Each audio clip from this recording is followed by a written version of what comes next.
Абай Құнанбаевтың бірінші қара сөзі. Бұл жасқа келгенше жақсы өткіздік пе, жаман өткіздік пе, әйтеуір бір талай өмірімізді өткіздік. Алыстық, жұлыстық, айтыстық, тартыстық, әурешілікті көре-көре келдік. Енді жер ортасы жасқа келдік. Қажыдық, жалықтық. Қылып жүрген ісіміздің баянсызын, байлаусызын көрдік. Бәрі қоршылық екенін білдік.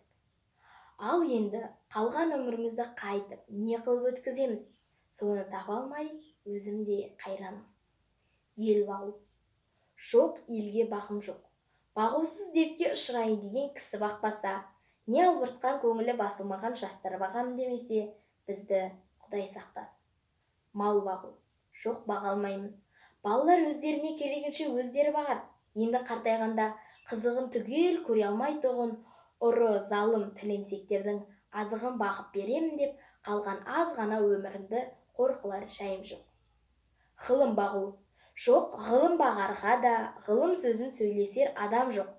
Білгеніңді кімге үйретерсің, білмегеніңді кімнен сұрарсың? Елсіз күнсізде кезде мені жайып салып, қолына кезін алып отырғанның не пайдасы бар?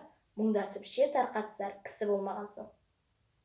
Ғылым өзі бір тез қартайтатұғын күйік. Софылық қылып дін бағу. Жоқ, ол да болмайды. Оған да тыныштық керек. Не көңілде, не көрген күніңде бір тыныштық жоқ. Осы елге, осы жерде не қылған софылық? Балаларды бағу. Жоқ, баға алмаймын. Бағар едім, қалайша бағудың мәнісін де білмеймін. Қай елге қосайын, қай харекетке қосайын?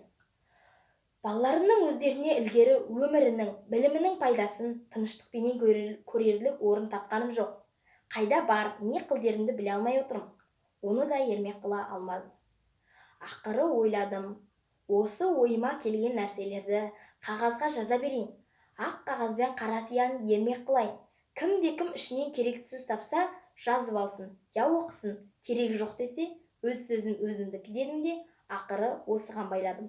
Енді мұнан басқа ешбір жұмысым жоқ. Абай Құнанбаев. Өлең сөздің патшасы, сөз сарасы.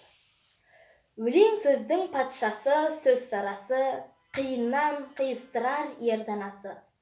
Тілге жеңіл, жүрекке жылы тиіп, теп-тегіс жұмыр келсін айналасы. Бөтен сөзбен бұлғанса сөз арасы, бұл ақынның білімсіз бейшарасы. Айтушы мен тыңдаушы көбі надан, бұл жұрттың сөз танымас бір парасы. Әуелі хаят хадис сөздің басы, қосарлы бәйт мысал келді арасы. Қисынымен қызықты болмаса сөз, неге айтсын пайғамбармен он алласы. Мешіттің құтпа оқыған құламасы, мүжанат уәлилердің зарналасы. Бір сөзін бір сөзіне қиыстырар, әрбірі келгенінше өз шамасы. Өлеңге әркімнің ақ бар таласы, сонда да солардың бар таңдамасы.